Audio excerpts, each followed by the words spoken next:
Europe 1, les pieds dans le plat. L'histoire vraie ou pas de Pierre Bellemare. Le titre Petit marin deviendra grand.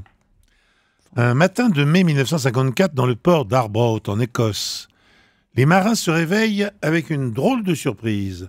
Le Girl Jean, un chalutier au voile rouge de 60 mètres de long qui faisait la fierté de la population, a disparu.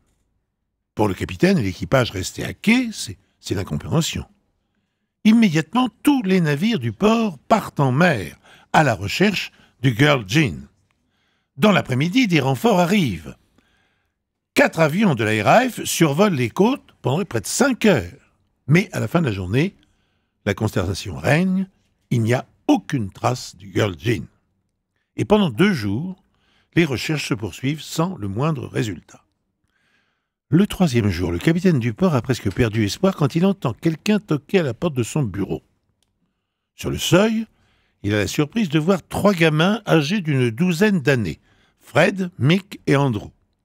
Les enfants affirment savoir où se trouve le Girl Jean. C'est leur chef, John, un chenapan de 14 ans, fils de docker, qui serait parti avec seul maître à bord cet immense chalutier. Les enfants, qui disent appartenir à une organisation secrète dénommée le Serpent Rouge, pensent que John navigue actuellement en direction de la Norvège. Ils avaient en effet comme projet de rejoindre une jeune fille norvégienne dont il était tombé éperdument amoureux lors de l'été précédent. Le capitaine du port a du mal à croire à cette hypothèse. Un enfant de 14 ans aux commandes d'un si grand navire, c'est difficile à imaginer. Et pourtant, dans la journée, il reçoit un message radio signalant le Girl Jean dérivant à 100 000 des côtes de Norvège.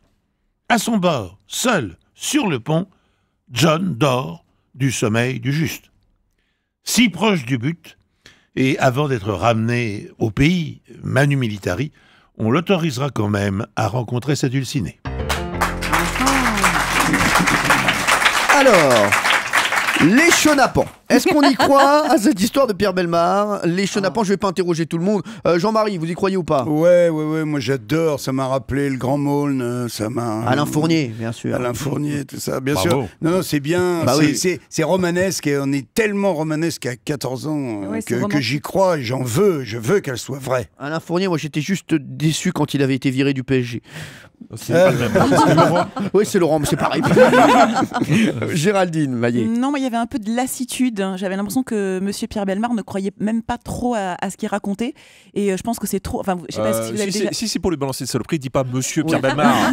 Il dit Pierre Bellemare. Est-ce que vous avez déjà navigué? Je veux dire, c'est impossible, même pour des gamins de 14 ans. Moi, ça me paraît complètement fou, en fait. Jean-Pierre Foucault. Moi, j'ai envie d'y croire, parce que c'est une belle histoire. Et on a déjà eu des exemples comme ça avec d'autres moyens de locomotion. Non, j'aurais tendance à croire en Pierre Bellemare. Une fois n'est pas coutume. Allez, Jean-Luc Lemoyne. Bah écoutez, pour une fois que c'est une histoire positive, oui, j'ai envie de croire en Pierre Bellemare et j'ai envie de l'encourager. Alors, Pierre Bellemare, nous vous écoutons. Est-ce que cette histoire était vraie, cette histoire de bateau qui va vers la Norvège? Alors je le rappelle, il suffit d'un détail pour que Oh là l'histoire là soit là fausse. là là là Mais là. non. Non. Toute l'histoire de cet enfant qui part à bord de cet énorme navire est tout à fait vraie. Il a été rejoint, en effet, en Norvège, devant les côtes de Norvège. Non. Mais ce qui est entièrement faux, C'est quoi? c'est qu'évidemment, on l'a arrêté Manu Militari et qu'il n'a jamais pu voir sa dulcinée. Oh, Eh non. oui, Bah ouais, jamais. mais donc l'histoire est vraie, quand même. Ouais, mais non. Ouais, mais non. Non, parce Ah qu'il y a... non, c'est pas possible, à ce La moment-là. chute est Il fausse. suffit d'un... Et la chute est fausse. La chute est fausse. Ah ouais, mais non.